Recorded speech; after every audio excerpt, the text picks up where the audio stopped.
Alléluia. Dis encore à ton frère, à ta soeur, celui qui est en toi est plus fort que celui qui est dans le monde.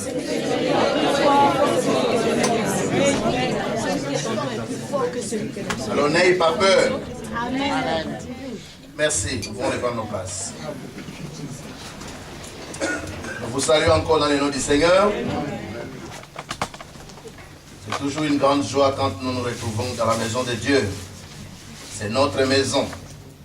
Parce que nous sommes membres de sa famille. Amen. Nous sommes dans notre maison, dans la maison du Père. Et aujourd'hui, nous célébrons la Pentecôte.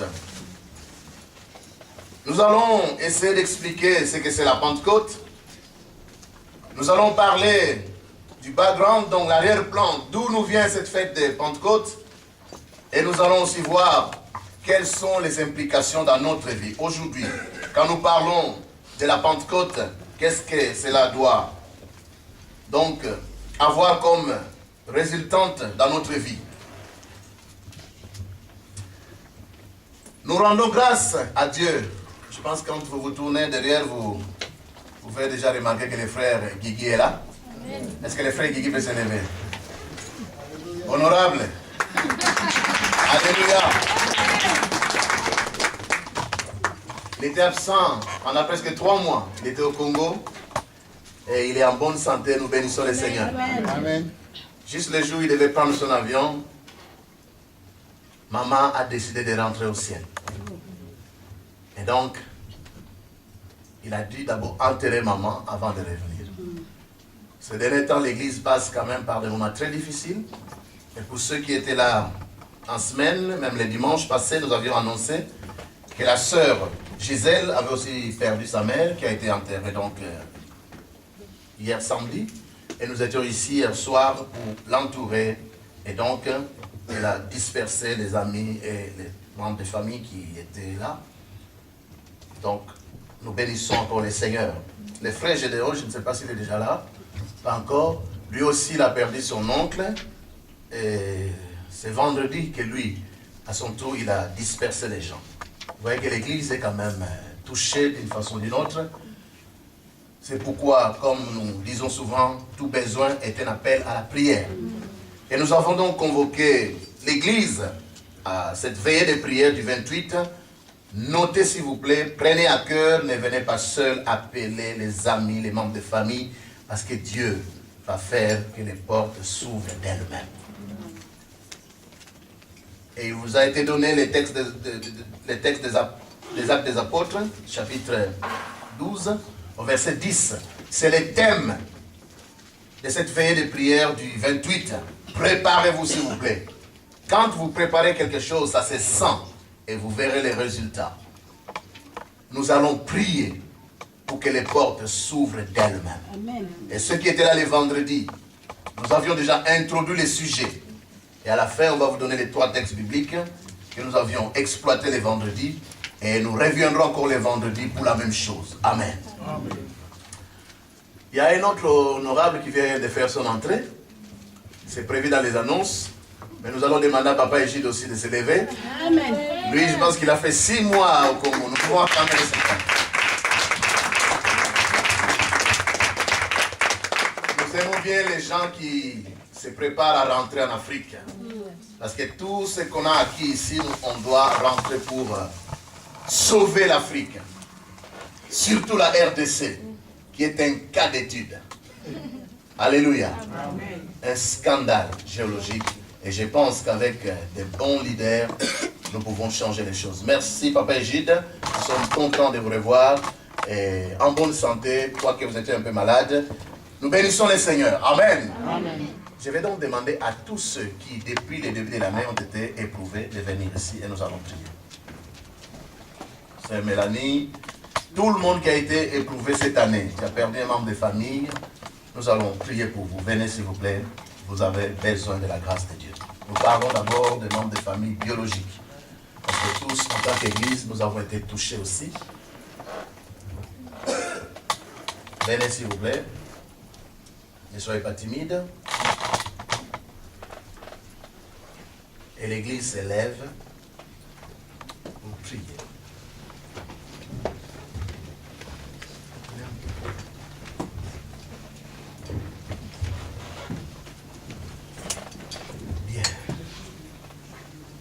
bien-aimés ont perdu un être cher dans la famille tout au long de cette année. Pour certains, c'est un oncle. Pour les autres, c'est vraiment la maman ou peut-être les papas. Et en tant qu'Église aussi, nous avons perdu un être cher, donc le frère Jean Baudouin. Nous avons besoin de la Pentecôte. Nous avons besoin du Saint-Esprit. Parce que c'est lui le consolateur. Et il va toucher encore les cœurs. Amen. Amen. Nous levons nos mains vers nos bien-aimés qui sont devant nous. Nous allons demander une chose. Jésus a dit, je ne vous laisserai pas orphelins. Je vous enverrai les consolateurs. Prions pour que le consolateur qui est venu il y a 2000 ans, envoyé par Jésus, le Saint-Esprit, qu'il agisse dans les cœurs de nos bien-aimés et que nos bien-aimés sortent de ces deuils comme les amis de Daniel. Ils étaient dans le feu, dans la fournaise ardente, mais ils sont sortis, ils ne sentaient même pas la fumée. Nous allons prier pour la sœur Gisèle, pour les frères Gédéon, et pour nous-mêmes aussi, tous en tant qu'Église, qui avons aussi perdu un être très cher. Nous allons prier pour que nous sortions de ces expériences difficiles sans sentir l'odeur de la fumée, c'est-à-dire sans séquelles. Prions le Seigneur. Alléluia. Prions comme prient les pentecôtistes. Nous croyons à l'action du Saint-Esprit. Alléluia. Seigneur, nous te prions pour nos bien-aimés qui sont devant. Touchez, Seigneur, de près ou de loin. Seigneur, par la perte d'un être cher, Seigneur, que toi seul connais. Un oncle, Seigneur, un parent très proche. Le papa, Seigneur, la maman, oh Dieu. Un oncle, une tante. Seigneur, un frère très cher, oh Dieu. Nous te prions, grand Dieu de l'univers. Toi qui nous as envoyé le Saint-Esprit. Viens et touche nos cœurs. Seigneur, nous voulons sortir, Seigneur, de ce deuil sans sentir, Seigneur, l'odeur de la fumée. Nous voulons sortir de ce mois difficile sans séquelles. Oh Seigneur, pensons, Seigneur, à tous ces bien-aimés et à toute l'Église. Viens et guéris l'Église. Pour la gloire de Dieu. Gloire à ton nom, Jésus. Alors que nos bien-aimés reprennent leur place, si vous êtes malade dans votre corps, venez, nous allons prier pour vous. Et si vous avez un membre de famille qui est souffrant, venez, on va prier par vous. La guérison va être communiquée à votre membre de famille qui est malade. Les bien-aimés rentrent et nous allons prier pour les malades. Frère Jadi, si tu peux avancer. Alléluia. Comme il terre altéré, soupire après l'eau du ciel, nous appelons la rosée de ta grâce Emmanuel,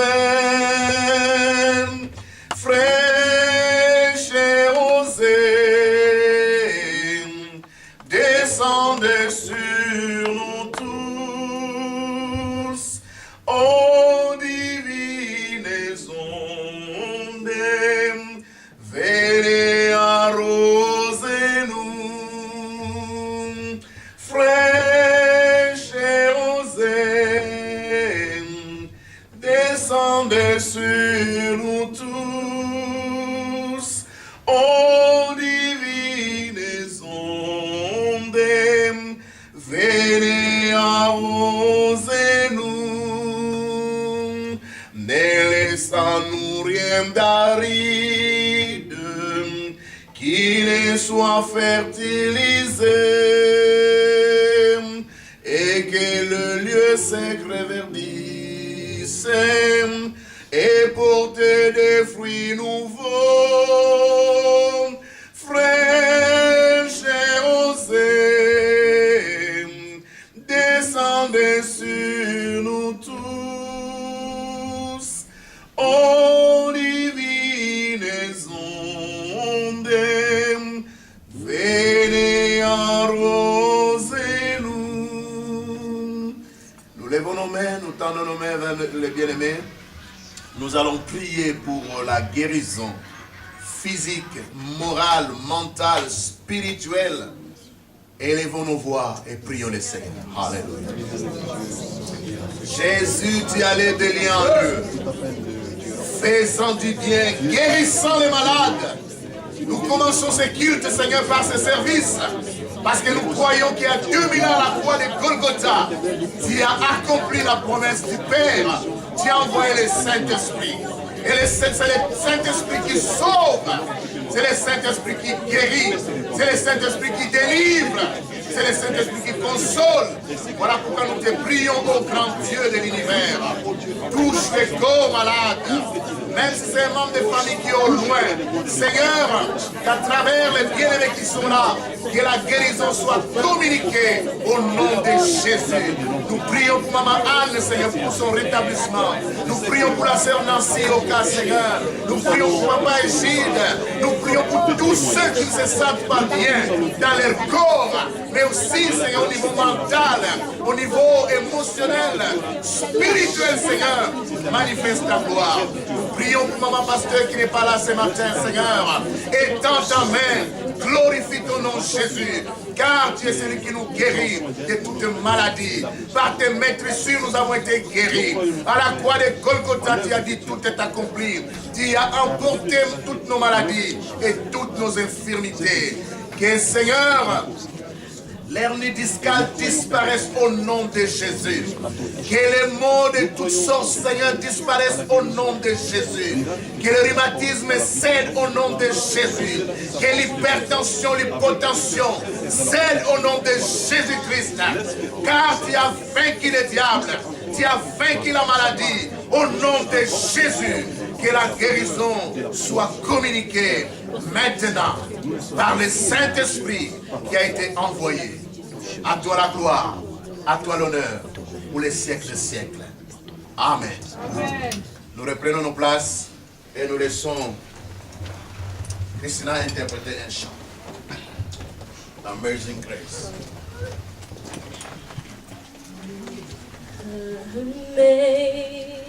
Amazing grace, how sweet the sound that saved a wretch like me.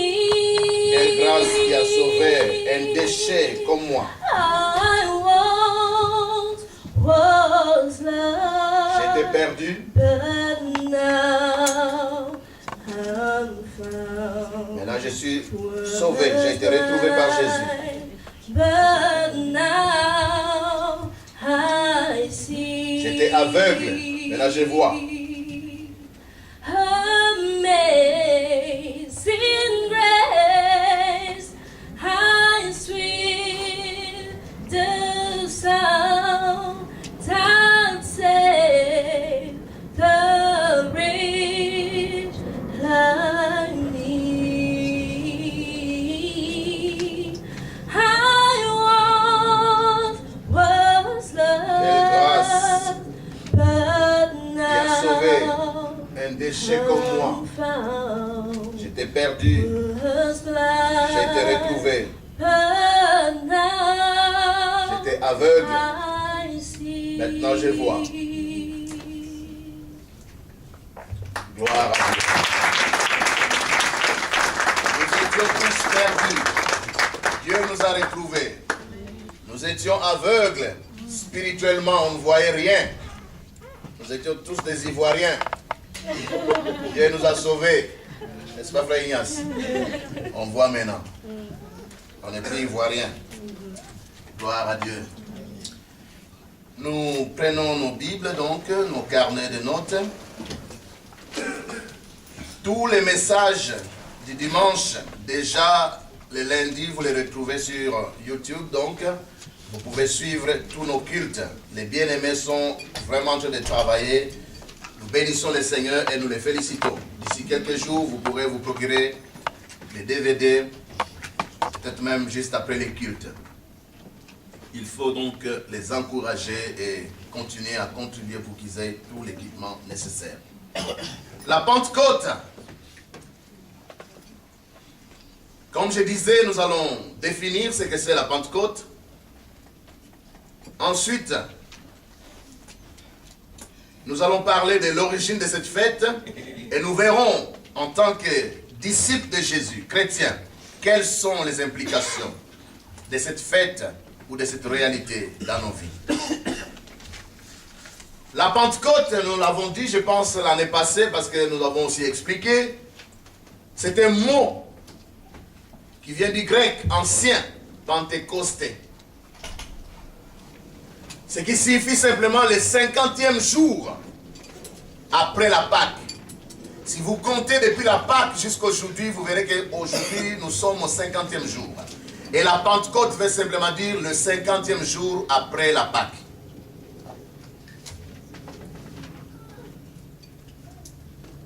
Aujourd'hui, en tant que chrétiens, quand nous célébrons la Pentecôte, nous voulons simplement célébrer la venue du Saint-Esprit. Lisons dans Joël chapitre 2, à partir du verset 28e. Joël 2, verset 28. Nous sommes en train de définir ce que c'est la Pentecôte. C'est un mot qui vient du grec ancien, Pentecosté, qui signifie simplement le 50e jour depuis la Pâque. Une fête chrétienne qui célèbre l'arrivée du Saint-Esprit sur les apôtres, mais aussi sur tous ceux qui étaient avec eux dans la chambre haute à Jérusalem. Nous lisons la promesse dans Joël chapitre 2, verset 28. Après cela, je répandrai mon esprit sur toute chair. Vos fils et vos filles prophétiseront, c'est-à-dire ils vont parler de la part du Seigneur. Vos vieillards auront des songes et vos jeunes gens des visions. Même sur les serviteurs et sur les servantes, même si tu es sentinelle, sur toi aussi, le Saint-Esprit va descendre. C'est ce que Dieu a promis dans Joël. Même sur les sans-papiers, car le Saint-Esprit ne choisit pas. Le Saint-Esprit ne voit pas le niveau social ou le niveau intellectuel. Le Saint-Esprit est disponible pour les riches, pour les pauvres. Le Saint-Esprit est disponible pour celui qui instruit, même pour celui qui n'est pas instruit. Le Saint-Esprit a été promis même sur les serviteurs, sur les esclaves qui, selon les hommes, n'avaient aucun droit. Mais Dieu leur promet aussi le Saint-Esprit. Sur les célibataires comme sur les mariés. Quel que soit ton statut, le Saint-Esprit est disponible. Dans ces jours-là, je répandrai mon esprit. Je ferai paraître des prodiges dans les cieux et sur la terre. Du sang, du feu et les tonnerres, des colonnes de fumée. Le soleil se changera en ténèbres et la lune en sang avant l'arrivée du jour de l'Éternel, de ce jour grand et terrible. Alors quiconque invoquera le nom du Seigneur ou de l'Éternel sera sauvé. Le salut sera sur la montagne de Sion et à Jérusalem, comme a dit l'Éternel, et parmi les réchappés que l'Éternel appellera. Dans les derniers jours, dit Dieu, je répandrai de mon esprit sur toute chair. Et cette promesse de Joël, cette prophétie, s'est accomplie dans le livre des Actes des Apôtres, au chapitre 2. Nous les lirons. Les disciples se sont retrouvés dans la chambre haute avec les apôtres. Et le Saint-Esprit est descendu. C'est donc la fête de Pentecôte. Quand nous, chrétiens, nous célébrons la Pentecôte, nous voulons simplement commémorer l'arrivée du Saint-Esprit. Regardez, Jésus est né de la Vierge Marie. Il a vécu pendant plus ou moins 33 ans. Il est mort.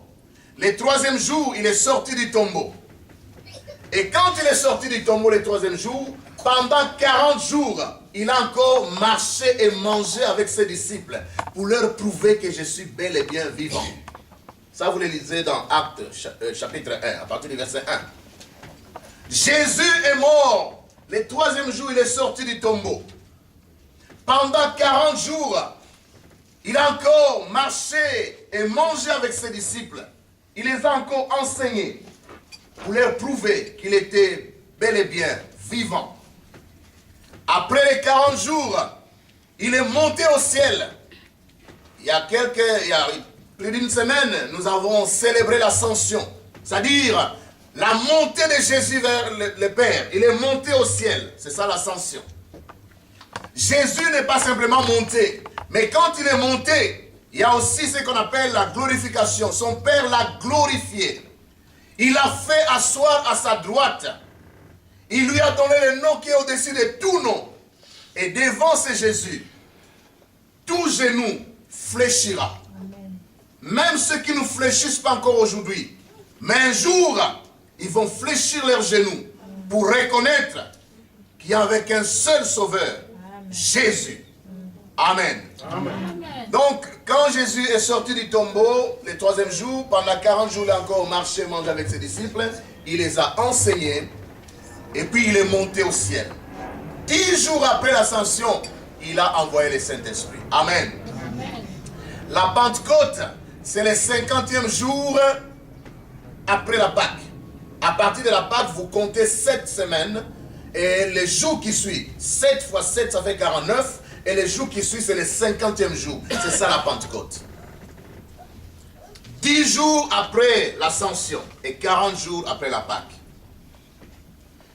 Mais parlons un peu de l'arrière-plan de cette fête. Cette fête de Pentecôte n'a pas commencé avec les chrétiens. C'est une fête qui existait avant même la naissance de Jésus. C'est une fête juive qu'on appelle le Shavuot. C-H-A-V-O-U-O-T. Ou la fête des semaines. Une fête juive qu'on appelle Shavuot. C-H-A-V-O-U-O-T. Qui signifie simplement la fête des semaines, comme j'ai expliqué. 7 semaines, donc 7 jours fois 7, ça fait 49. Et les jours qui suivent ce 49e jour, c'est ça, le 50e donc, la Pentecôte. Et Pentecôte signifie le 50e jour. Mais qu'est-ce que les Juifs célèbrent pendant cette fête?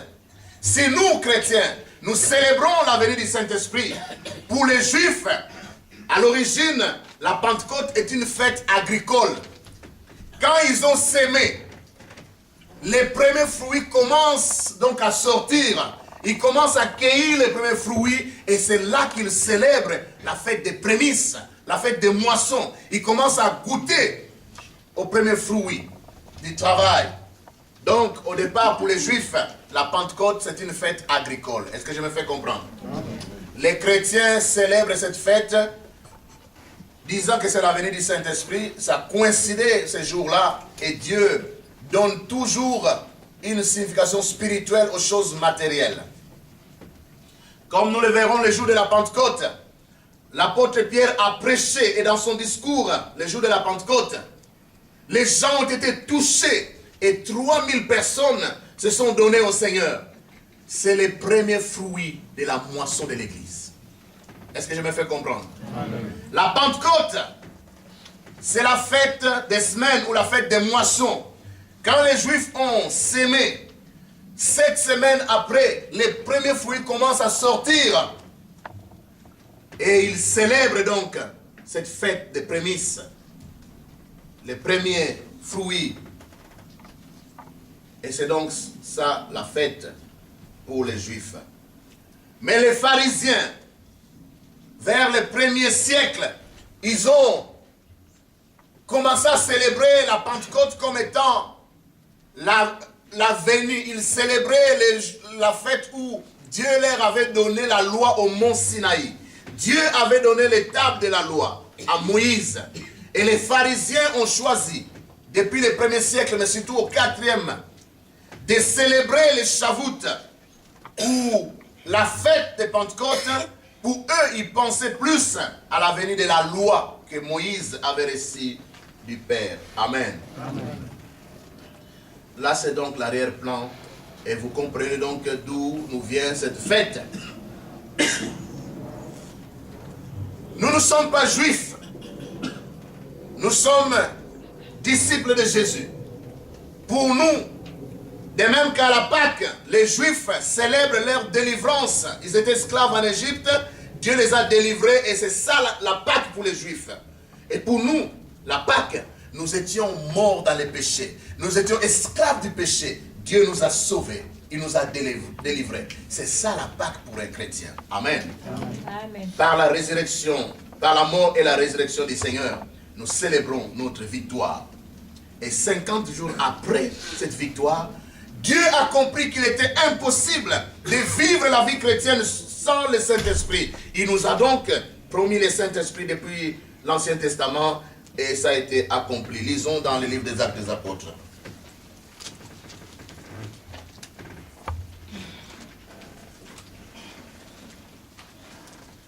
Quand Jésus était avec ses disciples, il leur a dit, il est avantageux pour vous que je m'en aille.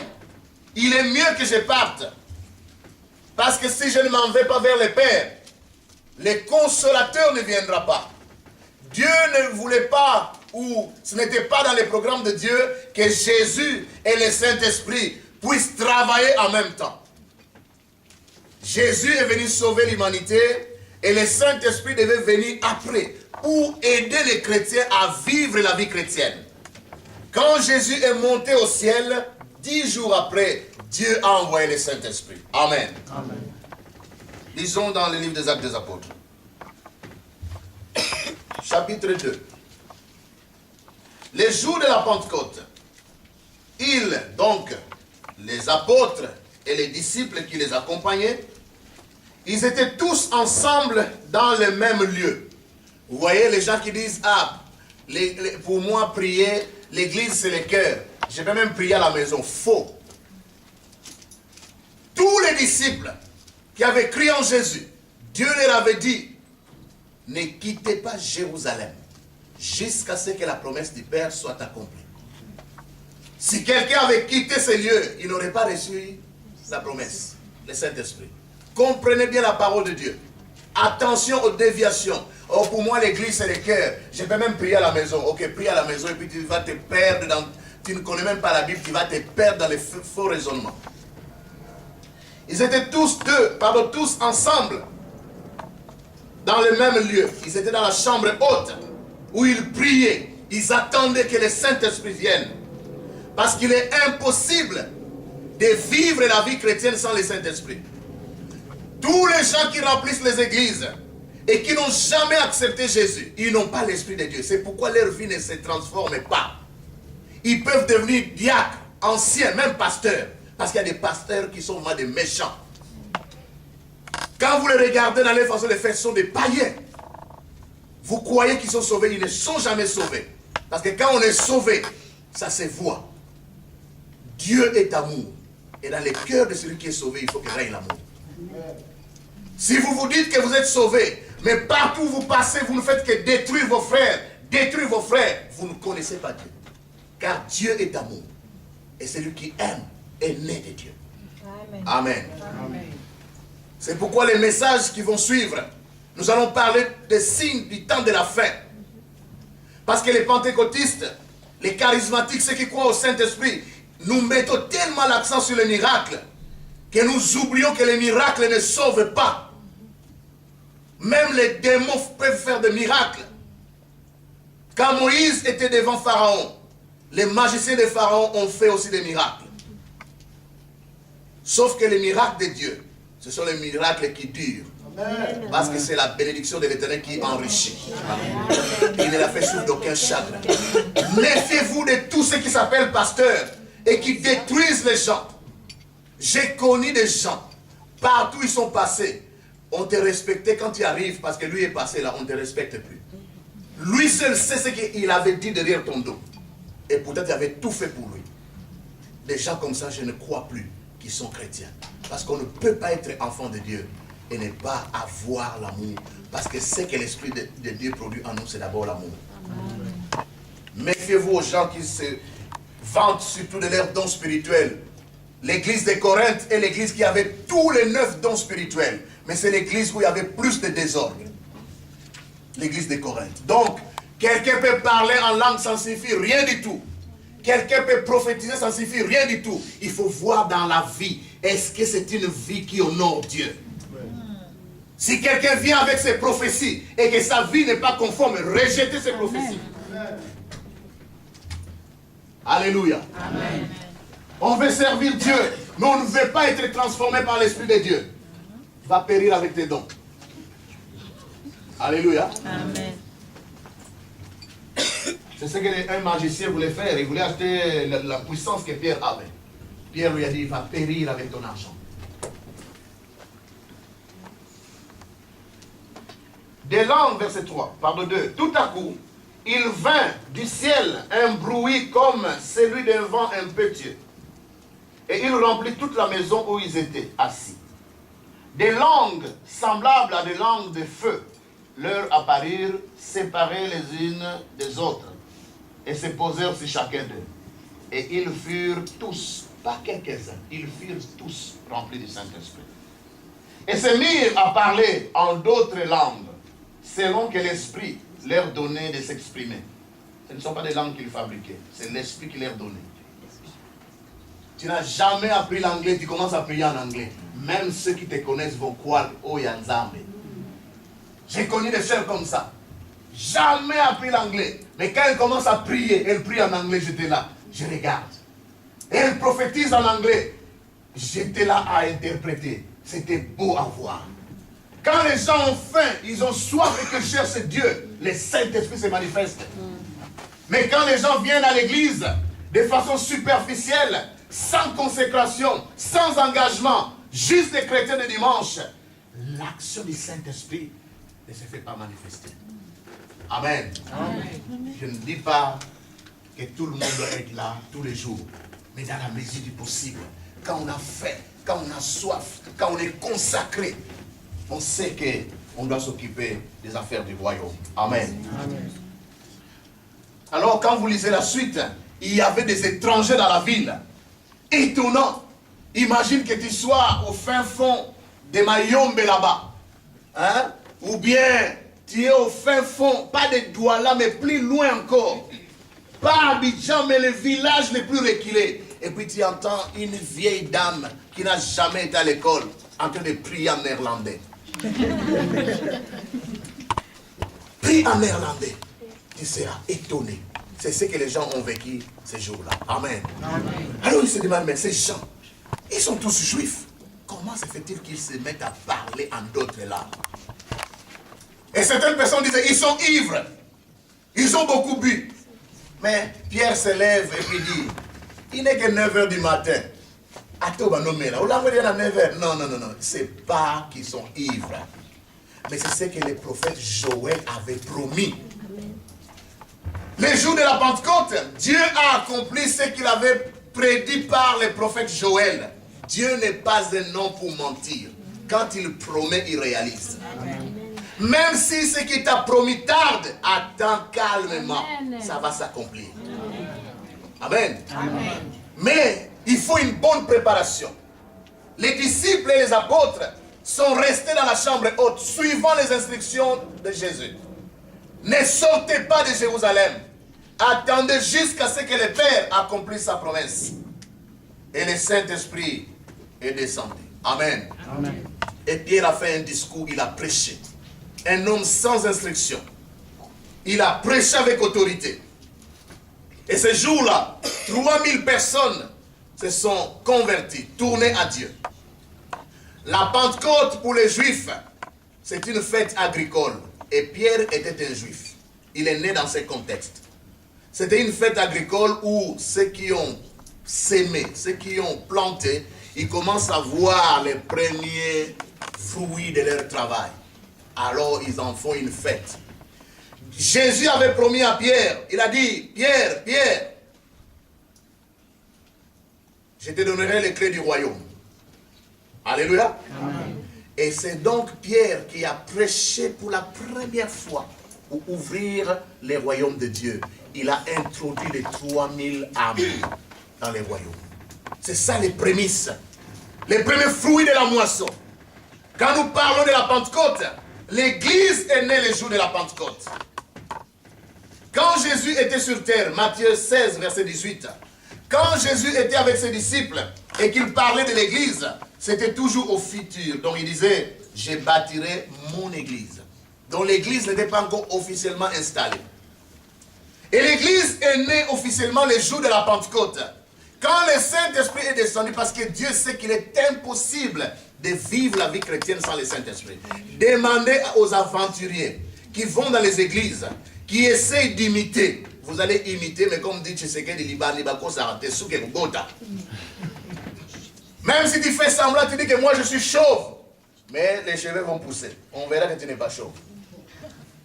Si tu viens à l'église et que tu n'acceptes pas Jésus, tu n'as pas le Saint-Esprit. Et si tu n'as pas le Saint-Esprit, tu vas faire des années à imiter ce que nous on fait. Tu peux imiter comment on chante, comment on danse, comment on sert. Tu peux même servir dans les départements. Mais si tu n'as pas l'Esprit de Dieu, c'est juste quelques temps après, on va voir ce que tu es réellement. Regardez la plupart des gens avec qui vous êtes convertis. Ils sont où aujourd'hui? Ils sont retournés dans le monde, ils sont plus païens qu'avant.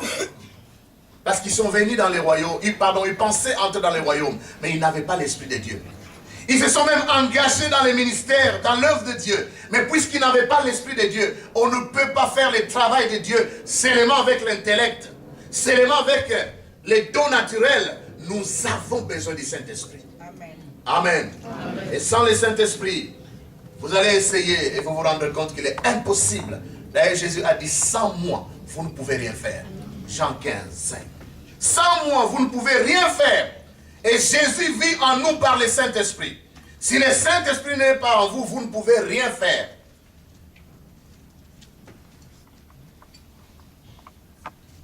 La Pentecôte, pour nous chrétiens, c'est la naissance de l'Église. L'Église est née le jour de la Pentecôte. Et puisque l'Église est née pour un but, la Pentecôte, c'est le début de l'évangélisation par le Saint-Esprit. L'Église est née et l'évangélisation donc a commencé ce jour-là. 3000 personnes ont été sauvées le même jour. Et quand vous lisez la suite du livre des Actes des Apôtres, au chapitre 2, la suite, il est dit dans les chapitres qui suivent, chaque jour, Dieu ajoutait à l'Église ceux qui étaient sauvés. Ils étaient sauvés comment? Par l'action du Saint-Esprit, à travers les disciples, à travers les apôtres. La Pentecôte, ce n'est pas seulement la naissance de l'Église, mais aussi les débuts de la mission, de l'évangélisation. Jésus a dit à ses disciples, allez et faites de toutes les nations des disciples. Baptisez-les au nom du Père, du Fils et du Saint-Esprit. Enseignez-leur à observer tout ce que je vous ai prescrit. Et voici, je suis avec vous tous les jours, jusqu'à la fin du monde. Ce que Jésus avait demandé à ses disciples, ils ont commencé à l'appliquer le jour de la Pentecôte.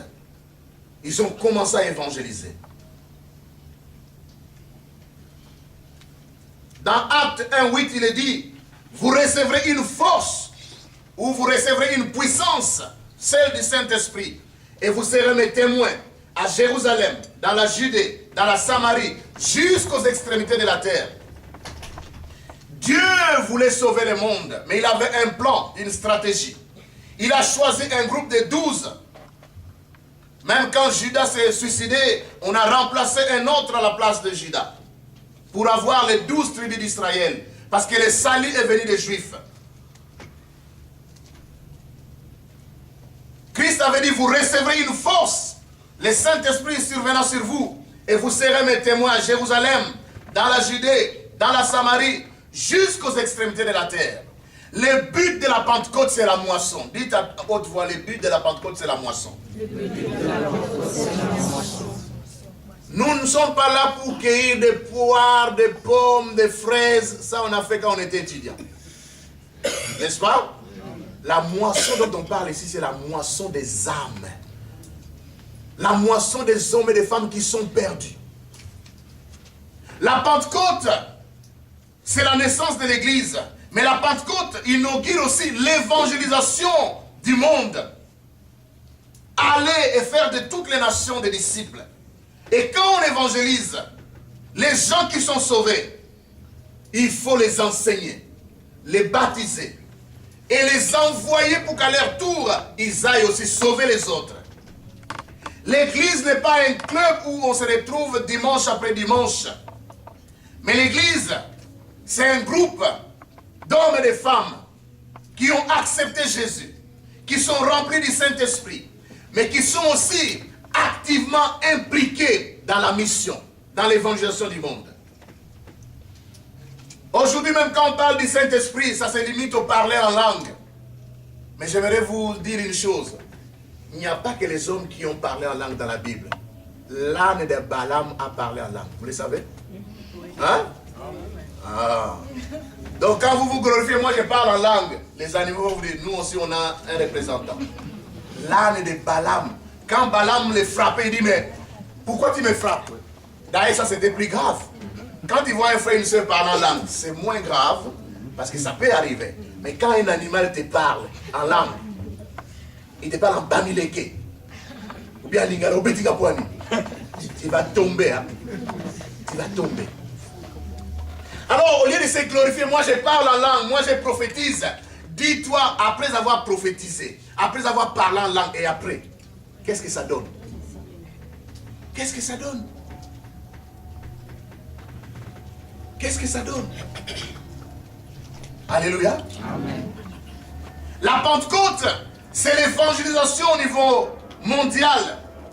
Si ceux qui étaient à Jérusalem n'avaient pas tenu compte de ce que Jésus leur avait dit, toi et moi, nous ne serions pas ici.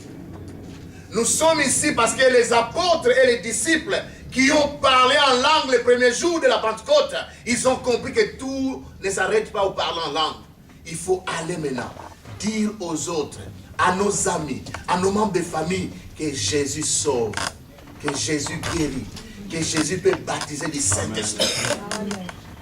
Jésus peut prendre, comme a chanté Christina, il peut te faire expérimenter une grâce exceptionnelle. Tu vivais dans les péchés, tu étais incapable de te relever, tu retombais à chaque jour. Mais quand le Saint-Esprit vient en toi, tu as la victoire sur les péchés. Amen. C'est pourquoi on dit toujours, il faut que tu aies une histoire avec Dieu. Tu peux dire ce que tu étais avant. Quand et comment Jésus t'a sauvé. Et quand il t'a sauvé, qu'est-ce qu'il a opéré comme transformation dans ta vie? Tu es toujours ce que tu étais. Quand tu arrives dans une maison, rien que pour les morceaux de spiringue que tu veux soutirer de la sœur, tu vas commencer à critiquer tes frères. Mon frère, ici la nourriture c'est rien. Tu n'as pas besoin de critiquer un frère pour qu'on te donne les spiringues. Reste seulement tranquille, la sœur va les faire, tu vas manger. Amen. Il y a des frères qui sont comme ça. Et ces frères-là, ils sont spécialistes, ils n'encadrent que les sœurs. Jamais ils ne visitent les frères. Parce qu'ils savent que là, les spiringues, vous n'aurez pas. Parce que les frères ne font pas la cuisine. Mais même quand tu vas, tu as faim, attends ta nourriture tranquille. Ne va pas détruire ton frère juste pour les spiringues. C'est trop bas.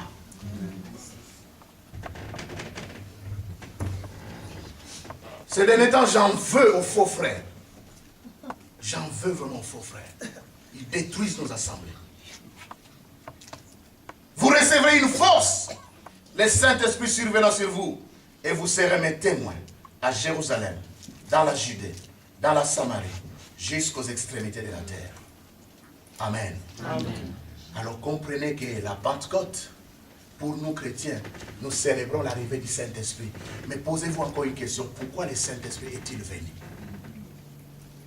Si on célèbre l'arrivée du Saint-Esprit, on doit se dire, oh, mais pourquoi le Saint-Esprit est-il venu? Tu courais pour avoir la nationalité belge, mais après, tu ne connais même pas une ligne de la Constitution belge. L'hymne national, même Yves Leterme ne connaît pas. Il chante la Brabançonne à la place. Alléluia. Amen. Après avoir acquis ce passeport rouge, et après, il faut que tu découvres les droits qui se cachent derrière. Tu as été voté les 20, c'était les 20, hein? Les 25. Oui. J'ai fait une photo de quelqu'un qui a voté pour la première fois. Alléluia. Amen. Quand nous avons reçu le Saint-Esprit, nous devons nous poser la question, et après? La Bible nous dit, hein, que l'Esprit de Dieu répand à nous l'amour de Dieu. Frères, sœurs, le seul signe qui te garantit que tu as l'Esprit de Dieu, c'est l'amour. Amen. Amen. Si tu n'as pas l'amour, Amen. oublie, tu n'as pas l'esprit de Dieu. Tu n'as pas l'esprit de Dieu. Dieu est amour. Quand il s'installe quelque part, c'est comme si on disait, Dieu c'est comme un parfum. Quand vous répandez les parfums, vous devez sentir l'odeur du parfum. Amen. Amen. Vous devez sentir l'odeur du parfum. Dieu est amour. Les dons spirituels, Satan il peut guérir. Satan il peut sortir quelqu'un du tombeau. Si Dieu le permet, bien sûr. Satan peut imiter toutes sortes de miracles. Mais la seule chose que Satan ne peut pas faire, c'est aimer. Satan est incapable d'aimer. C'est pourquoi les faux frères, les fausses sœurs qui font l'hypocrisie d'être parmi nous, ils sont incapables de vous aimer. Ils font semblant, mais ils ne vous aiment pas. Et à l'occasion, ils vont vous démontrer qu'ils ne vous ont jamais aimé. Non seulement l'amour dans le cœur du chrétien, mais cet amour dans le cœur du chrétien les pousse à sortir pour aller dire aux autres qui ne connaissent pas encore Jésus, venez, j'ai rencontré les sauveurs. La femme samaritaine va puiser de l'eau. Et quand elle arrive au puits, elle rencontre Jésus. Jésus lui parle en lui posant une question. Et puis dans la conversation, Jésus demande à cette femme, va me chercher ton mari. La femme dit, je n'ai pas de mari. Abiti a dit la vérité, parce que tu en as 4. Et dans les 4, il y a Yona 4 Azat. Sœur, faites attention. Vous pouvez courir avec des hommes qui ne sont pas vos maris. La femme samaritaine vivait avec 4 personnes, et parmi les 4, son mari n'était même pas parmi. Malheureusement pour son vrai mari, il allait ramasser une épave. Mais cette femme d'une vie pourrie, comme on peut dire, accepte Jésus. Quand elle accepte Jésus, elle est lavée par le sang de Jésus. Jésus lui donne son esprit. Elle rentre dans la ville de Samarie. Par cette femme, entre guillemets, de mauvaise vie, toute la ville de Samarie est sauvée le même jour. Cette femme n'a jamais fait de séminaire. Cette femme n'a jamais fait de veillée de prière. Elle n'a jamais été à une retraite. Elle n'a jamais lu la Bible d'un bout à l'autre. Toi, tu as fait des années dans la foi. Combien de personnes sont venues à Jésus par toi? Combien? Une femme de mauvaise vie, une prostituée entre guillemets, qui est sauvée aujourd'hui et qui va sauver toute une ville. Et toi, une bonne fille, bien éduquée, qui vient d'une bonne famille. Quand tu parles le français, c'est comme si tu étais la fille de Sarkozy. Mais avec ces Français-là, qu'est-ce que tu as déjà fait? Regardez les vieilles dames qui viennent de l'Europe de l'Est, témoins de Jéhovah. Vous les trouvez dans la rue. À peine si elle te dit bonjour avec un bon français. Mais elle est en train de faire l'évangélisation. Elle distribue ne serait-ce que les livres des témoins de Jéhovah. Regardez les Mormons. Ils font le tour, toujours habillés en costume noir, avec des cravates ici. Parfois, ils s'expriment difficilement en français, mais ils sont en train de partager l'évangile aux autres. Toi, tu maîtrises l'anglais, le néerlandais, le français. Qu'est-ce que tu en fais? Vous recevrez une force. Le Saint-Esprit surviendra sur vous et vous serez mes témoins. Vous savez, quand vous recevez le Saint-Esprit, il vous donne de l'influence pour influencer autour de vous. Vous êtes le sel de la terre, la lumière du monde. Vous devez influencer autour de vous. Malheureusement, les Africains sont reconnus par l'influence négative. Quand un Africain passe quelque part, il va laisser tellement un mauvais témoignage que quand toi tu arrives, on ne sait plus t'accepter. Merci pour notre sœur Claudine. Sûrement qu'elle a un bon témoignage. Elle peut introduire notre sœur Lisette chez son propriétaire. Toi, la façon dont tu détruis la maison de ton propriétaire, est-ce que tu peux recommander quelqu'un chez ton propriétaire? Nettoyer les escaliers, c'est vraiment un problème. Est-ce que vraiment tu peux recommander un propriétaire, pardon, un frère, une sœur, aller prendre l'appartement chez ton propriétaire? Est-ce qu'il va accepter? Là où tu travailles, est-ce que tu peux recommander quelqu'un? C'est ça l'influence. C'est ça l'influence. Vous recevrez une force quand le Saint-Esprit descendra sur vous et vous serez mes témoins. Il y a des gens même qui sont devenus pasteurs qui n'ont que l'influence négative. Moi, je vous ai expliqué de tous les pasteurs qui sont passés par cette église, qu'une sœur ou un frère se lève parce qu'un pasteur qui est passé par cette église l'a amené ici. C'est lui qui a été amené par le pasteur Albert qui se lève. C'est lui qui est passé d'assis à amener ici, qui se lève. Jean Boule. Jean Boule. Ce n'est pas le pasteur Albert qui t'a amené. Tu étais dans ma boutique, c'est là que je t'ai connu. Je connais l'histoire. Tu étais dans mon magasin, c'est là que je t'ai connu. Tu l'as seulement reconnu parce qu'il était avec quelqu'un au Nigeria que tu connaissais. Mais je connais l'histoire de chacun. Regardez, j'ai toujours eu 3 à 4 assistants. Pouvez-vous imaginer avoir 3 à 4 assistants pasteurs? Mais dans votre église, vous n'avez même pas une personne que ces gens-là ont amené. Il y a certains avec qui on a fait 6 ans, 5 ans, 3 ans. Mais il n'y a aucune personne dans l'église qu'ils ont amené. Maintenant, le travail qu'ils font, c'est d'être autour de l'église. Ils font le travail dessus de l'église, des membres de l'église. Tu étais ici, tu n'as amené personne. Maintenant, c'est toi qui fais le tour des membres de notre église pour les encadrer.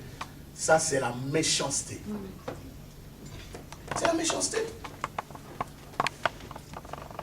Mais si vous avez de l'influence, vous avez reçu l'Esprit de Dieu, vous n'avez rien à forcer. Vous êtes comme la lumière. Vous êtes dans une salle, la lumière se dégage.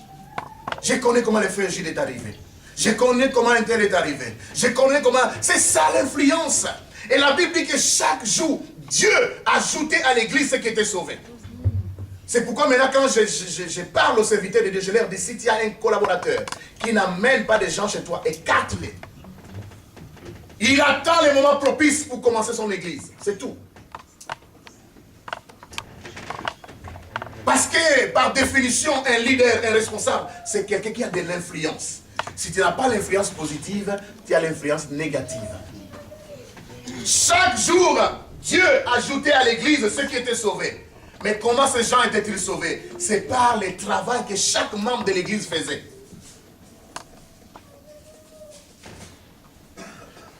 Dans ta maison, tu as une cellule de prière. Tu commences à partager l'évangile avec les amis dans ton quartier, dans ton immeuble. Tu commences une petite église dans ta maison. C'est comme ça que l'église du 1er siècle a grandi. Et si vous allez chez Yongisho, en Corée du Sud, c'est la plus grande église avec plus d'1 million de membres. Mais ils ont plus de 50 000 cellules de prière. Si chacun de vous ici commençait une petite cellule de prière à la maison, tu commences seulement avec tes propres enfants à la maison. Vous priez même pendant 5 minutes. Vous partagez la parole même pendant 5 minutes. C'est une église qui commence dans ta maison. Et vous allez vivre le miracle. Vous allez prier, vous allez vivre le miracle. Et puis un ami va s'ajouter. Un deuxième va s'ajouter. La cellule va grandir. On va vous donner des enseignements pour comprendre comment encadrer les gens. Et l'église va grandir avec les fruits de chaque cellule de maison. Mais non, les gens viennent à l'église, ils veulent devenir pasteurs, ils veulent devenir évangélistes. Ce ne sont pas les titres. Les titres ne procurent aucune influence. Amen. On connaît des gens qui sont présidents de la République, mais qui n'ont aucune influence. C'est pourquoi ils sont obligés d'utiliser l'armée, la police et les services de renseignement. Mais si tu es vraiment quelqu'un à qui Dieu a investi l'autorité, tu n'as pas besoin de la police. Tu n'as pas besoin de l'armée pour asseoir ton autorité. Parce que toute autorité vient de Dieu. Amen. Et quand on dit toute autorité vient de Dieu, c'est l'influence vient de Dieu. Il y a des gens qui n'ont jamais été présidents.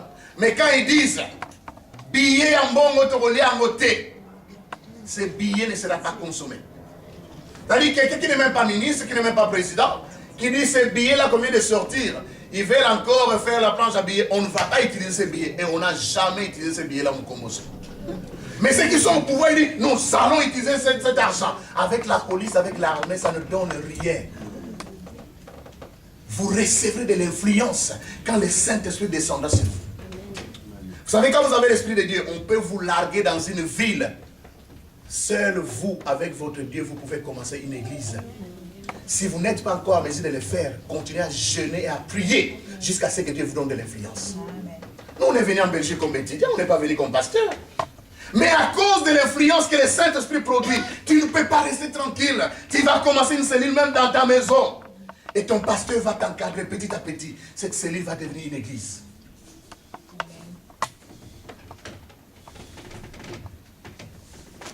Parlons des 5 buts d'une église locale. Parce que l'église est née le jour de la Pentecôte. L'église est né le jour de la Pentecôte. Et la Pentecôte, c'est la fête de la moisson. Pour nous chrétiens, le Saint-Esprit vient pour que nous puissions moissonner les âmes. Jésus a dit, regardez les champs. Ils blanchissent déjà. La moisson est grande, mais il y a peu d'ouvriers. Les gens remplissent les églises, mais des simples membres. Combien font les ministères dans l'église? Les spécialistes disent que dans toute organisation, c'est 20% des membres qui font tout le travail. Mais c'est différent à la poste. À la poste, tout le monde doit travailler. À la poste, même les managers, tu les vois en train de travailler. Et toi, tu vas croiser les bras. Il y a des choses que j'apprécie à la poste. Tout le monde doit travailler. Mais dans nos églises, c'est 20% des gens qui font tout le travail. Et c'est lourd. Pourquoi? Parce que la plupart n'ont jamais compris pourquoi ils sont devenus membres de l'église. Quand vous venez, est-ce que vous savez comment on a rangé ces chaises? Est-ce que vous savez comment on a nettoyé la salle? Est-ce que vous savez comment on fait, ne serait-ce que pour que nous puissions avoir un culte agréable? Vous ne savez même pas. Joël avait dit dans les derniers jours, je répandrai de mon esprit sur toute chair. Dans les derniers jours, notez ceci, les derniers jours ont été inaugurés par la Pentecôte. Quand vous lisez dans la Bible, quelque part où il est dit dans les derniers jours, sachez que les derniers jours ont commencé les jours de la Pentecôte. Et de la Pentecôte jusqu'à aujourd'hui, ça fait plus de 2000 ans. C'est-à-dire, nous sommes dans les derniers jours des derniers jours. Est-ce que vous comprenez? Jésus revient bientôt. Et il va payer chacun selon son travail. Si du temps déjà des apôtres, l'apôtre Jean pouvait dire, petits enfants, nous vivons non pas les derniers jours, mais les dernières heures. Depuis le temps des apôtres, ils étaient conscients que nous sommes l'église du temps de la fin. Et l'église du temps de la fin doit tout faire pour sauver ceux qui ne sont pas encore sauvés. Parce qu'il y a une grande fête au ciel quand une seule personne s'est convertie, que 99 personnes qui n'ont pas besoin de Dieu. Est-ce que vous comprenez? Quand nous nous retrouvons comme ça, Dieu est content parce que ses enfants l'adorent et tout et tout. Mais quand une seule personne est venue ici et qui ne connaissait pas le Seigneur, cette personne est sauvée, au ciel, on fait les barbecues. Est-ce que je me fais comprendre? Donc, si vous voulez que Dieu vous connaisse au ciel, organisez des barbecues au ciel. C'est-à-dire, les anges disent, on va encore manger. Qui a fait? C'est Maman Marie-Noël. Et les anges vont encore manger. Qui a fait? C'est Maman Rose. Donc, si tu organises des barbecues au ciel, les anges te connaissent avant que tu ne partes. Quand tu vas arriver, la personne qui organise les barbecues, c'est grâce à toi qu'on mangeait beaucoup ici. Parce qu'il y a une grande fête au ciel quand une personne s'est convertie. Et pas quand on a 9 personnes se retrouvent comme un club. Vous savez, quand vous ne faites pas le travail de Dieu, Satan va vous occuper. Est-ce que je me fais comprendre? Quand vous ne faites pas le travail de Dieu, Satan va vous donner son travail à lui. Le premier but de l'église, c'est l'adoration véritable. Pas seulement chanter les chants de Lorbongo, de Marie Missamu, non! Les vrais adorateurs l'adoreront en esprit et en vérité. Dieu est invisible. Alors, s'il faut l'adorer, il faut l'adorer par votre esprit et en vérité. Pas être ici devant tout le monde, dire Tobina Kawapi et Awa, Tobina Kawapi et Awa. Menteur, parce que quand tu vas dans une autre fête, c'est toi qui ouvres les balles. Avec Wenge Musika. Alors, quand tu viens ici, tu dis Tobina Kawapi et Awa, tu es en train de mentir. Tobina Kawapi et Awa, mais dans ta voiture, il y a les CD de Werason, des Kofi Olomide, de tout. Moi, je ne dis pas que c'est un sacrilège. Mais il y a des chants, la plupart de nos musiciens congolais, quand ils chantent des insanités. Et la plupart des étrangers, des Africains, Camerounais, Ivoiriens, ils aiment cette musique-là. Mais je leur dis, de grâce, vous ne comprenez pas les paroles qui sont derrière. Pourquoi nous, on va rejeter la musique de nos frères? Ce n'est pas qu'on a envie de rejeter, mais qui va s'asseoir avec ses enfants, écouter des insanités. Quand les musiciens congolais dansent avec leurs chanteuses, et les chanteuses sont presque nues, et qui va regarder des choses comme ça? Qui va souiller son esprit avec des choses comme ça? À moins que tu sois malade. Mais dans ta voiture, c'est la musique que tu as. Tous les CD sont là. Et quand tu viens à l'église, Tobi Narawabi Awadi dit non, tu danses aussi ailleurs. Tu danses aussi ailleurs. Tu aimeras le Seigneur ton Dieu de tout ton cœur, de toute ton âme et de toute ta force. C'est ça la Pentecôte. Amen. Amen. Adorer Dieu en esprit et en vérité. Il ne faut pas mentir. Si tu es avec les frères, sois avec les frères. Si ton cœur n'est pas avec les frères, dis mon cœur n'est pas avec vous. Il ne faut pas mentir. Il faut être authentique. Alléluia. Amen. Le premier but de l'église, c'est l'adoration. L'adoration, c'est le service qu'on rend à Dieu. L'église existe d'abord pour Dieu lui-même. Il a pris un peuple, d'abord Israël comme peuple, et puis dans la nouvelle alliance, il a pris l'église. Dieu n'a pas rejeté Israël. Israël, c'est toujours le peuple de Dieu aussi. Nous, on est l'olivier sauvage qui a été greffé. On a déjà enseigné sur ça. Amen. Amen. À part l'adoration véritable, le deuxième but pour lequel Jésus a institué l'église le jour de la Pentecôte, c'est l'édification, c'est-à-dire s'encourager mutuellement. Quand tu vois ton frère, encourage-les. Déjà avec le chômage, déjà avec la maladie, les deuils, on a des problèmes. Quand tu rencontres ton frère, ta soeur, encourage-les. On existe pour ça aussi en tant qu'église. Pourquoi on nous fait chanter des chants? Il y a des chants d'adoration. Après l'avoir adoré, on nous met des chants de louange. La louange, ce n'est pas pour Dieu. On adore Dieu. La louange, c'est pour notre édification. Pour notre encouragement mutuel. Regardez quand on chante.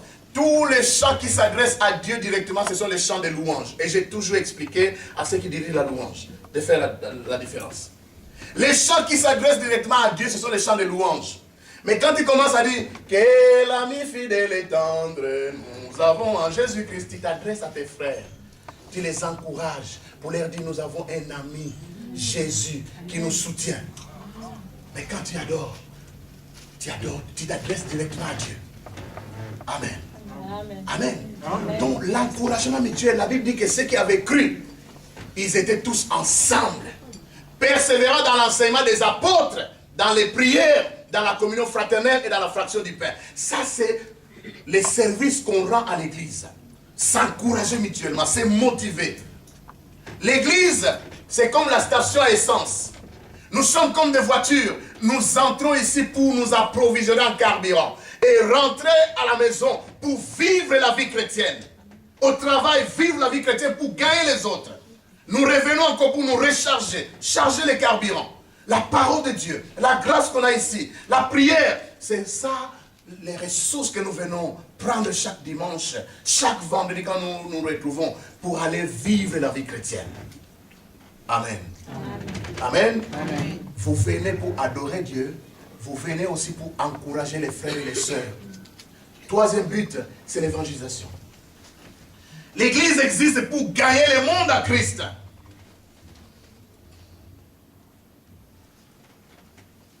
Il a dit, je bâtirai mon église. Et cette église est née le jour de la Pentecôte. Les derniers jours, selon la Bible, ont commencé le jour de la Pentecôte. Et si depuis le jour de la Pentecôte, ça fait presque 2000 ans, nous qui vivons en 2014, nous devons faire plus attention parce que nous sommes plus proches du retour du Seigneur qu'avant.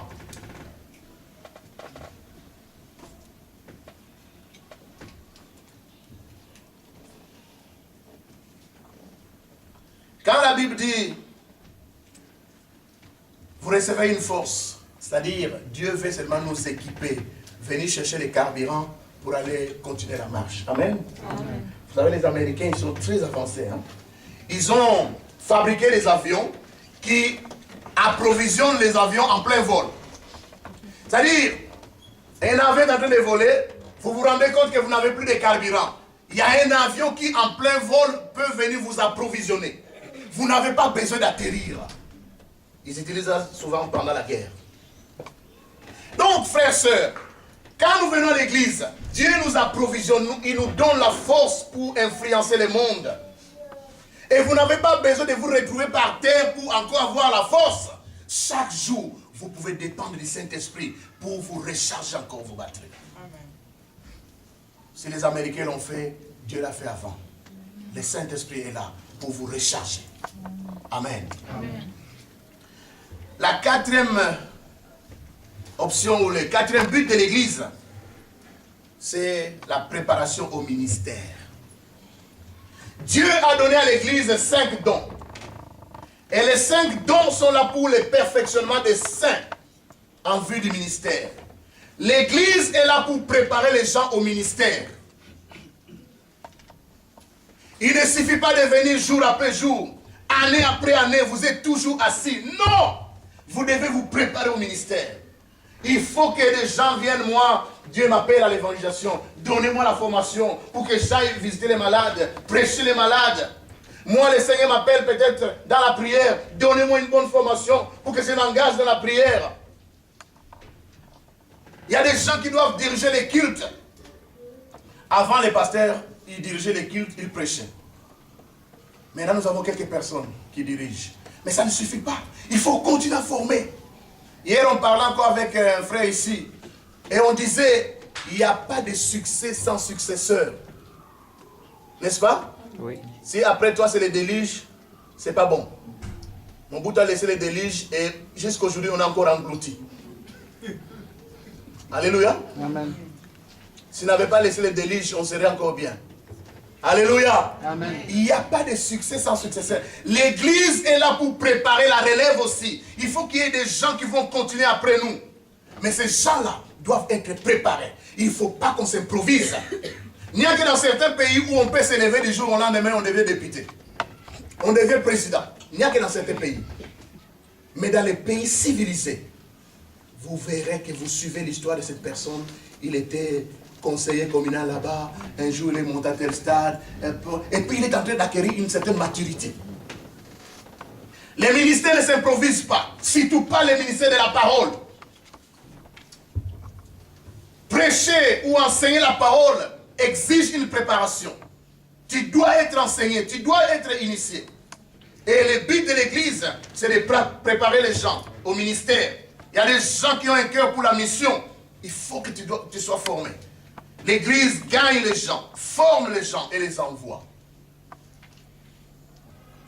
L'évangélisation n'est complète que quand celui qui a été évangélisé devient évangéliste. Est-ce que vous savez vous lever pendant 1 minute, s'il vous plaît? Je vais atterrir dans 5 minutes. Faites ça. Quand les enfants vont à l'école, ils commencent de quelle heure à quelle heure? Hein? 8h45 à 15h. Hein? 15h30. Maintenant, vous allez sortir à 15h30. Parce que vous êtes plus que les enfants, n'est-ce pas? S'il vous plaît, vous pouvez reprendre vos places. Merci. C'était pour réveiller ceux qui dorment. Hein? La préparation au ministère. L'église doit gagner les gens, les former, les envoyer. L'évangélisation n'est complète que quand celui qui a été évangélisé devient évangéliste. C'est-à-dire la femme samaritaine vient d'être sauvée et elle devient évangéliste pour sauver les autres. C'est là où on dit c'est un travail complet. L'apôtre Paul dit à Timothée, ce que tu as entendu de moi en présence de beaucoup de témoins, confie-les à des hommes fidèles qui soient aussi capables de l'enseigner aux autres. Ce que tu reçois, ne les garde pas pour toi, s'il te plaît. C'est ça la Pentecôte. La parole de Dieu, c'est un message transmissible d'une personne à une autre, d'une génération à une autre génération. Les Pierre, les Paul sont passés. Maintenant, c'est notre génération. Et après notre génération, quel genre de chrétiens nous allons laisser? Les pasteurs, parce que nous voulons que nos églises se remplissent. Alors les gens viennent. Les gens ne sont pas transformés. Et on les engage dans les ministères. Conséquence, catastrophe sur catastrophe. Et c'est ici que je vais attirer l'attention sur quelque chose. Nous sommes maintenant en plein été. N'est-ce pas? Il fait chaud. Est-ce que moi j'ai pas chaud? Je transpire au-dedans de moi. N'est-ce pas? Pourquoi j'ai ça? C'est par respect pour vous. Si c'était pour moi-même, j'enlèverais ça. Je les mets par respect pour vous et pour celui que je sers. Amen. Mais je transpire plus que vous. Sœur, maintenant c'est l'été. Vous devez être différente des filles qu'on voit à Matongé. Amen. Si vous venez de la même façon ici, ça c'est la dernière mise en garde. Je vous fais sortir ou je vous donne une toge. Amen. Si vous voyez une sœur habillée en toge, et qu'elle a choriste été, Et les choristes, ici je vais mettre l'accent. Les choristes, ceux qui dirigent les programmes ici, vous devez encore vous habiller comme moi. Interdiction formelle que vos saints ici soient présentés à l'assemblée. C'est pour votre mari, c'est pour votre fiancé, je ne sais pas. Amen. Alléluia. Interdiction formelle. Celui qui passe ici devant, il représente Dieu et il représente aussi l'autorité qui est là. Amen. Les frères Patrice dit souvent, si les pasteurs laissent faire ces choses, c'est qu'ils les aiment. Moi, je ne les aime pas. Amen. On a envie de vomir pour des choses comme ça. Alléluia. Amen. Je ne les aime pas. C'est l'été. Si vous allez à la plage avec votre mari, il n'y a personne d'autre. Permettez-vous tout ce que vous voulez. Mais s'il y a même une troisième personne à la plage, vous devez montrer que vous êtes chrétien. Amen. Même à la plage. Amen. Parce qu'il y a des gens qui font l'hypocrisie. Quand ils viennent à l'église, ils se montrent chrétiens, ils s'habillent bien. Mais quand vous les regardez, vous avez des Facebook. Quand on regarde à vos photos, il faut qu'on sache que vous êtes chrétien. Amen. Parce que vous vous exhibez tellement dans vos Facebook. Et c'est honteux. J'ai parlé avec un pasteur, c'est à Courtrai. Il y a un frère soi-disant responsable. Puisqu'il est ami avec moi, quand je vois des choses qui sont sur sa page, j'appelle ce pasteur, je dis, mais cet homme, est-ce qu'il vaut la peine d'être appelé chrétien? Appelle ses frères et parle-lui. Les gens sont étonnés, pourquoi vous n'avez pas d'influence? Vous faites 5 ans, 7 ans en tant que chrétien, vous n'avez amené personne à Jésus. Pourquoi? Votre témoignage est mauvais. Vous vous habillez, les gens se posent même des questions si vous êtes chrétien ou pas. Comment vous allez influencer les autres?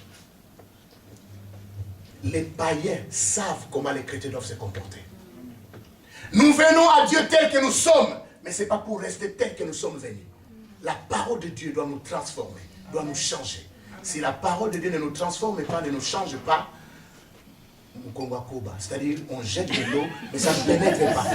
Ce n'est pas la danse, hein? Parce qu'il ne faut pas. Moi, je ne danse pas. Alléluia. C'est-à-dire quand vous déversez l'eau, ça ne pénètre pas. Et l'eau doit pénétrer. Ici, je m'adresse au mari. Le mari doit avoir l'autorité sur sa femme. Est-ce que je me fais comprendre? Amen. Ta femme, c'est ta femme. Et tu dois avoir de l'autorité sur elle.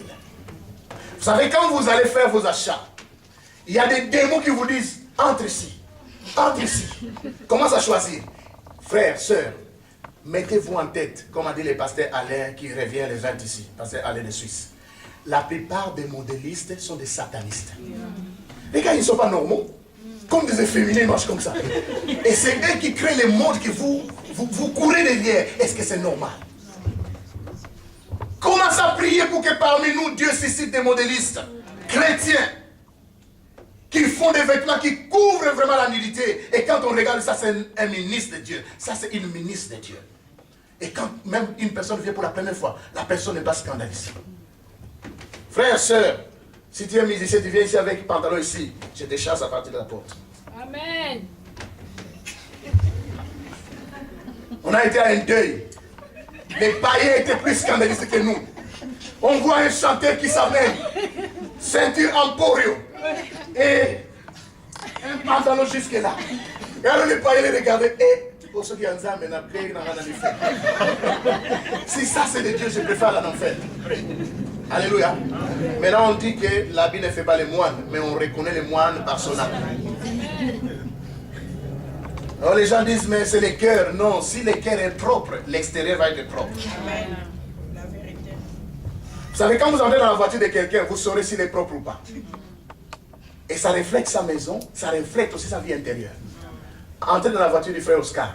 Il a des enfants, mais vous ne trouverez pas les mettre de biscuits. Ça signifie que c'est un frère vraiment propre.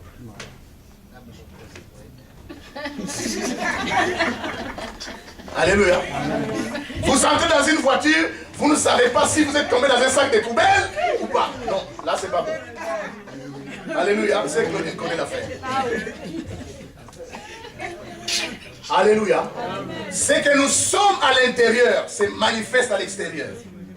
Je ne vais pas donner des cours, mais une sœur qui passe devant, sa jupe et sa robe ne peut pas être avant ici. C'est là. Après les genoux. Et quand tu portes ta tenue, on peut mettre une chaise ici, tu t'assis là, à l'aise. Si tu n'es pas à l'aise de t'asseoir ici, ce n'est pas une tenue à prendre. Quand vous allez faire vos achats, il faut dire, Seigneur, conduis-moi, dirige-moi. Je vais être gouverné par le Saint-Esprit. La Bible dit, ne soyez pas ivres d'alcool, mais soyez remplis du Saint-Esprit. Quand quelqu'un est rempli du Saint-Esprit, c'est-à-dire il est sous l'influence de l'alcool. Pardon, si quelqu'un est rempli d'alcool, il est sous l'influence de l'alcool, n'est-ce pas? Quand vous êtes sous l'influence de l'alcool, vous allez comme ça. Mais quand vous êtes sous l'influence du Saint-Esprit, c'est-à-dire le Saint-Esprit guide même vos choix. Amen. Il y a des choses que vous ne pouvez pas acheter. Comment vous allez prendre l'argent que Dieu vous a donné et investir dans le royaume de Satan? Chaque parfum, chaque marque, c'est un royaume. N'est-ce pas? Il y a des bonnes choses qu'on peut acheter, il y a des choses qu'on ne peut pas acheter. Il ne faut pas prendre l'argent que Dieu vous donne et investir dans le royaume du diable. Déjà, celui qui conçoit l'habit que tu mets, c'est un détraqué. On ne sait pas si c'est un homme ou une femme. Il marche comme une femme ou comme un homme. Mais c'est lui qui crée ce que toi tu dois porter. Et on dit, nous, on est enfants de Dieu. On a l'Esprit de Dieu. L'Esprit de Dieu contrôle tous les aspects de notre vie. Amen. Amen. Le dernier but de l'Église, c'est de préparer les gens au retour du Seigneur. Nous ne sommes pas là seulement pour vous entretenir, on chante, on danse. Mais après avoir chanté, après avoir dansé, que sert-il à un homme de gagner tout le monde s'y perdait son âme? Où est le frère Jean Boudon? Il était toujours avec nous. Il est où maintenant? Nous devons nous poser ces questions. Nous allons manger, nous allons boire, nous allons acheter des maisons, nous allons voyager. Et après? Après c'est quoi? La Mercedes, elle est toujours là. Que Dieu nous enseigne, la Mercedes, elle est toujours là. Et qu'est-ce que nous allons gagner en faisant la course avec ces choses du monde? L'Église est là pour nous préparer au retour du Seigneur. Il faut que tu sois prêt maintenant. Nous vivons les dernières heures. Nous vivons les dernières heures. Et c'est ça la Pentecôte. Nous allons nous lever pour prier.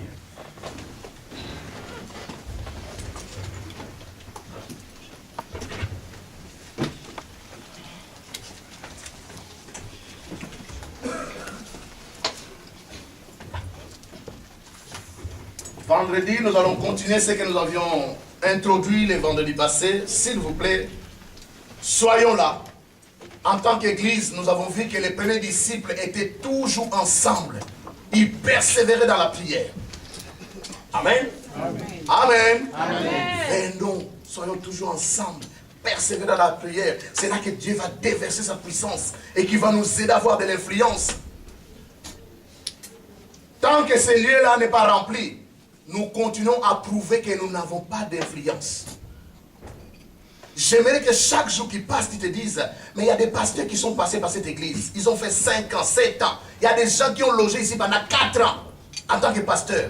Mais il n'a même pas laissé une seule personne dans cette église. Des simples profiteurs.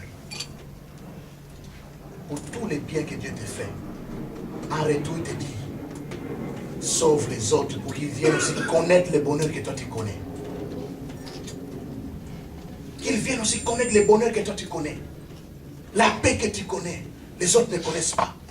Il y a des gens qui ne savent pas dormir, qui n'ont que des cauchemars. Mais toi tu es venu à Jésus et toutes ces choses ont disparu.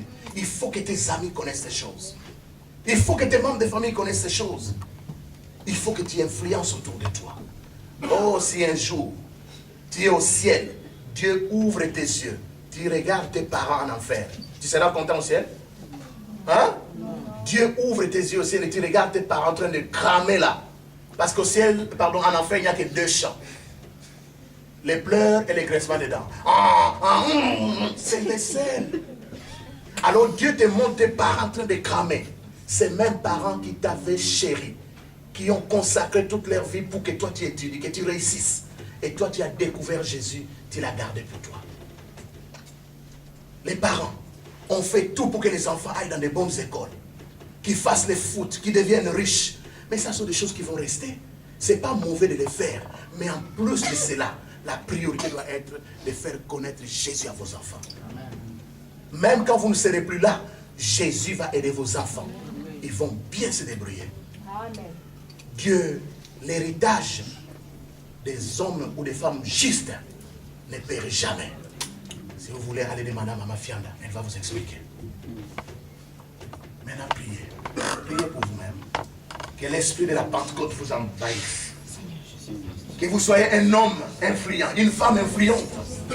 Qu'autour de vous, vous puissiez partager l'influence de Jésus. Car la Pentecôte, c'est la naissance de l'Église. La Pentecôte a introduit les derniers jours. Nous vivons les derniers jours.